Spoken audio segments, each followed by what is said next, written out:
Welcome to this audio presentation of Department for Work and Pensions, Transforming Support, the Health and Disability White Paper. The code number of this document is CP807, Transforming Support, the Health and Disability White Paper, presented to Parliament by the Secretary of State for Work and Pensions by command of His Majesty, March 2023. OGL, Copyright, Crown Copyright 2023. This publication is licensed under the terms of the Open Government License V3.0, except where otherwise stated.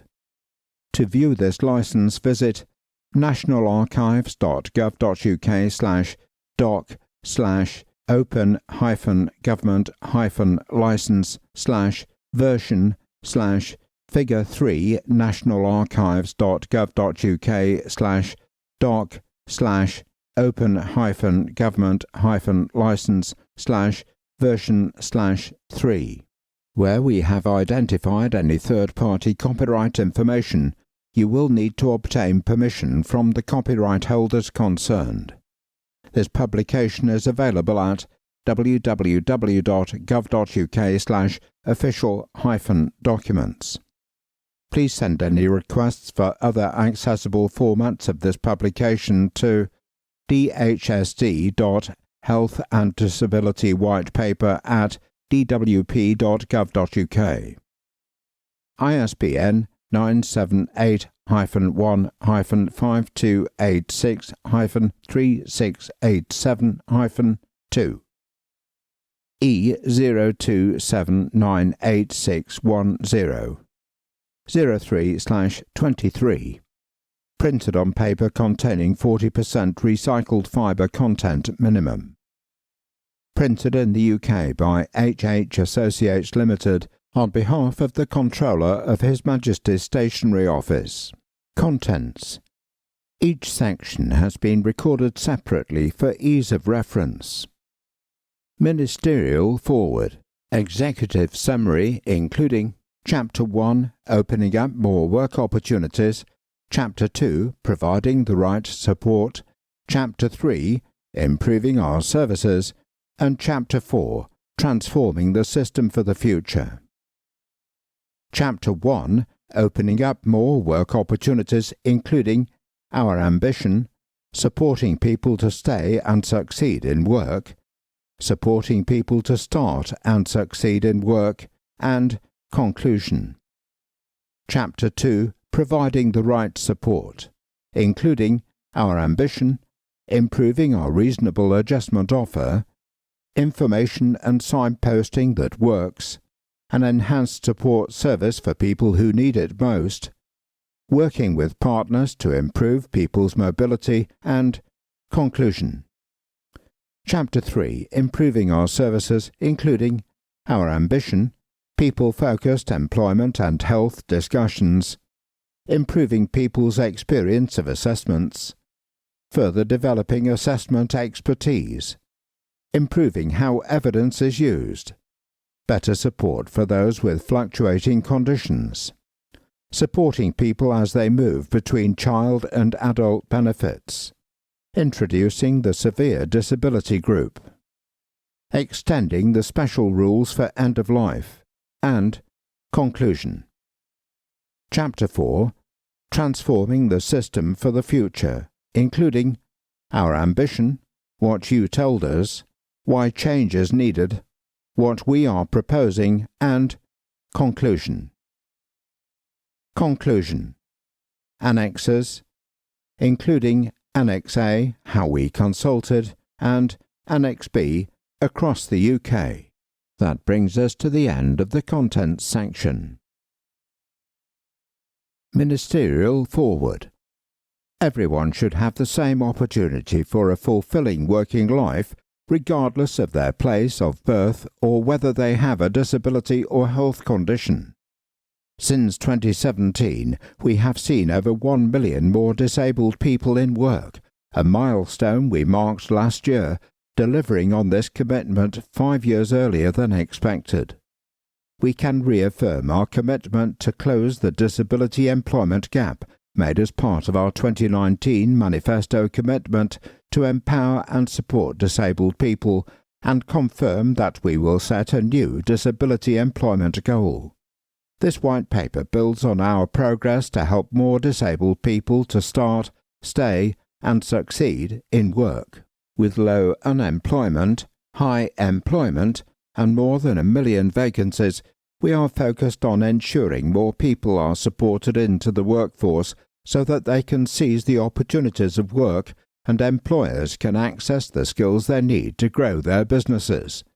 This will help grow the economy, creating better paid jobs and opportunity right across the country, which is one of the Prime Minister's priorities.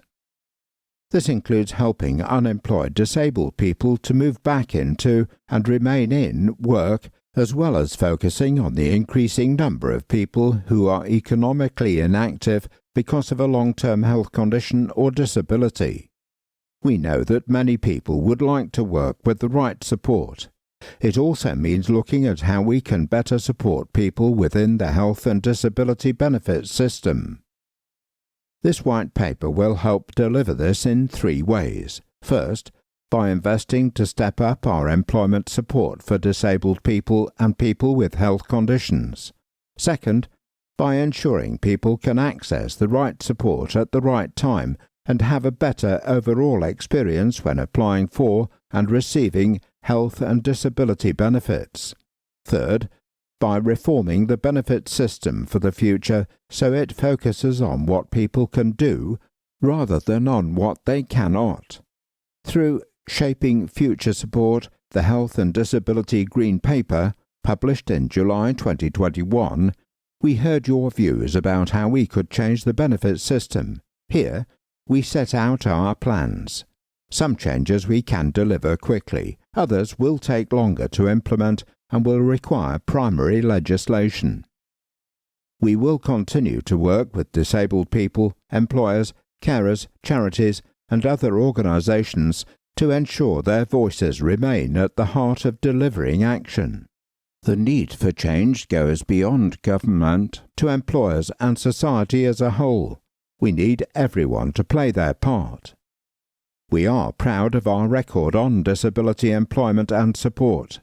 This white paper continues the approach we have taken in our first months, leading the Department for Work and Pensions as a department that is compassionate and caring. Transforming support so that more disabled people can start, stay, and succeed in work will help people fulfill their potential, support employers by filling vacancies, and strengthen our economy in the years ahead. The Right Honourable Mel Stride MP, Secretary of State for Work and Pensions. Tom Purscleve MP, Minister of State for Disabled People, Work and Health. That brings us to the end of this Ministerial Foreword. Executive Summary. 1. Our vision in this white paper is to help more disabled people and people with health conditions to start, stay, and succeed in work.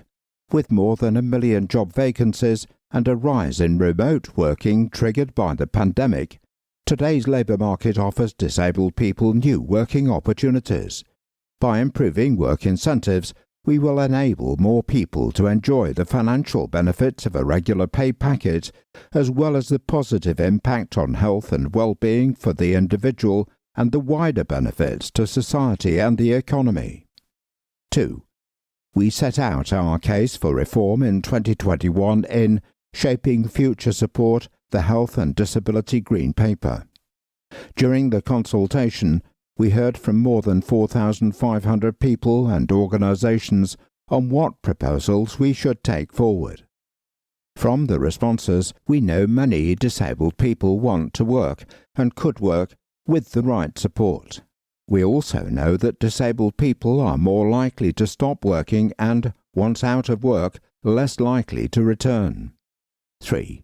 That is why we are investing to step up our employment support for disabled people and people with health conditions. We will also work with lead authorities who commission employment and skills provision for disabled people from the UK Shared Prosperity Fund.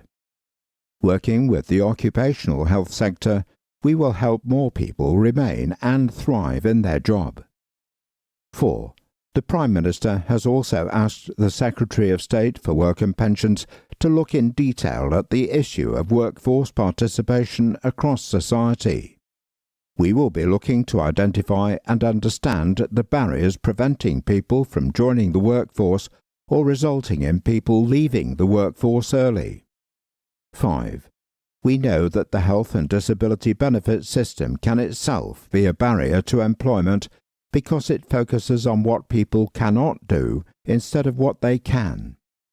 The current assessment process means you need to be found to have limited capability for work and limited capability to prepare for work to get additional income-related support for a disability or health condition.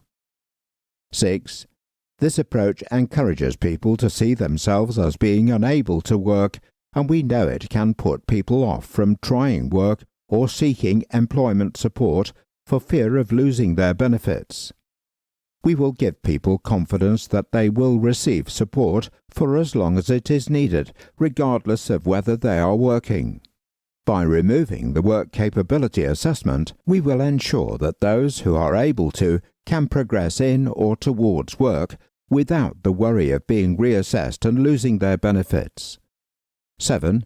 We know how important it is that our health assessments treat people with respect and that they work efficiently. While most people claiming health and disability benefits have a positive experience, we will also improve the overall experience of and trust in the benefit system for disabled people, making it easier to navigate and access support when applying for and receiving health and disability benefits. 8.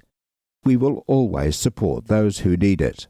Throughout and beyond the work of this white paper, we will continue to listen to and work with disabled people to reach these important goals. Responsibility for employment support lies with both the UK government and devolved governments. We will continue to work with the devolved governments to consider the implications of the proposals in this white paper in Scotland, Wales and Northern Ireland. Further detail is set out at Annex B. Executive Summary of Chapter 1, Opening up more work opportunities. 9. What we will do. Help more disabled people to start, stay and succeed in work. 10. To help disabled people stay and succeed in work, we will continue to work with healthcare professionals, including the new expanded group, who can certify and issue fit notes so advice on staying in or returning to work is provided quickly by the right person. Work with the occupational health sector and employers to reform the market and improve access to quality occupational health services. This includes testing a financial incentive and support model to help small and medium-sized businesses and the self-employed overcome barriers to purchasing occupational health services. Develop a new advice and information service for employers. The service is now in national live testing. It will work in partnership with the set of principles delivered in November 2022 by the Health and Safety Executive for employers to apply in the workplace to support disabled people and people with long-term health conditions. Publish a major conditions strategy. The strategy will be developed by DHSC in consultation with NHS England and colleagues across government to set out a strong and coherent policy agenda that sets out a shift to integrated, inclusive, whole-person care. Provide mental health support to people in employment through the Access to Work Mental Health Support Service. 11. To help disabled people start and succeed in work, we will pilot a new Access to Work enhanced package for people who need more support than the existing scheme can provide. To complement this, we are for the first time testing whether providing support for employers who are willing to shape vacancies to accommodate an employee's disability can make a difference and unlock employment opportunities. Continue to use the Health Adjustment Passport nationally across England, Scotland and Wales to support disabled job seekers move into work by removing the need to repeat conditions or adjustments. Step up work coach support for people with health conditions by rolling out more direct help nationally for universal credit and employment and support allowance claimants with health conditions who would like help to move closer to or into work. We have already begun to offer this support in 1/3 of job centres. Extend the Work and Health Programme to September 2024 to provide targeted employment support for up to an additional 2 years. Work alongside lead authorities as they develop and commission local people and skills support for disabled people funded from the UK Shared Prosperity Fund. Roll out our new in-work progression offer to help people in work on universal credit, including disabled people, to increase their earnings and move into better paid jobs. Executive summary of Chapter 2, providing the right support. 12. What we will do. Make it easier for disabled people and people with health conditions to access the support that is right for them at the right time. 13. How we will do it. Transform the way the DWP notifies customers so people can choose how we communicate with them. Once a person tells us their preference, we will be able to share that across benefit services. Develop a new job centre design guide so that new and refurbished sites will be inclusive and DWP buildings will be accessible for customers, visitors and employees. Extend the enhanced support service, which provides bespoke, personalised support for people who find it hardest to use the benefits system, to Birmingham, Blackpool and Kings Lynn.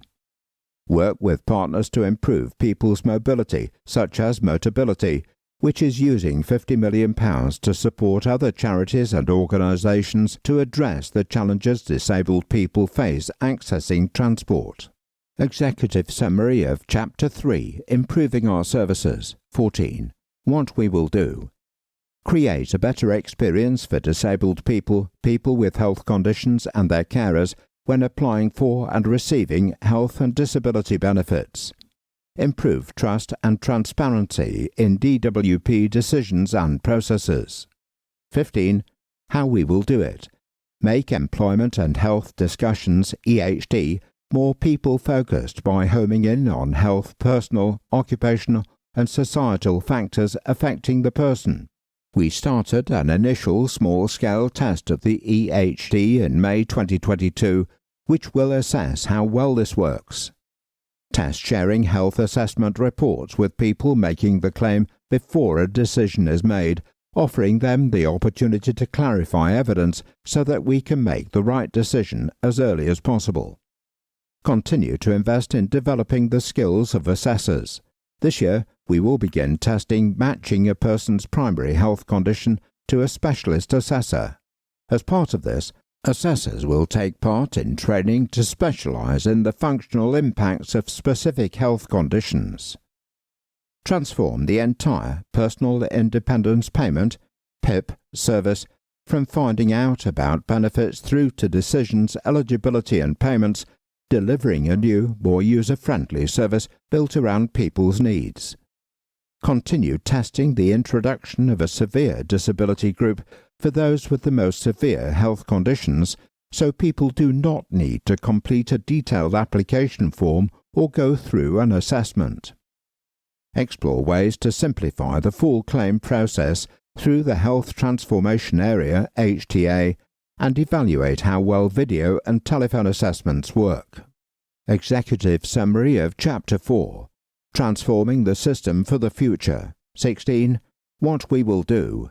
Build on the improvements set out to create a better experience of applying for and receiving benefits. Focus on what people can do rather than on the limitations of a disability or health condition. Remove barriers in the design of the benefit system that can prevent people entering and remaining in employment. Give people confidence to try work so those who are able to can progress in or towards work without the worry of being reassessed or losing their benefits. Provide support for as long as needed regardless of people's employment status. 17. How we will do it.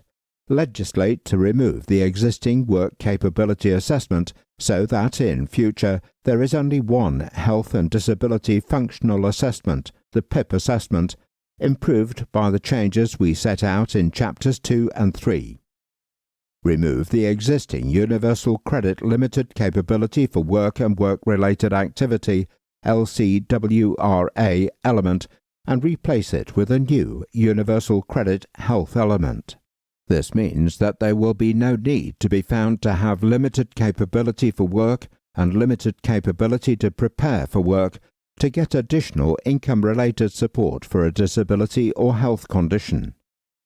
Introduce more personalised levels of conditionality and employment support. That brings us to the end of this executive summary.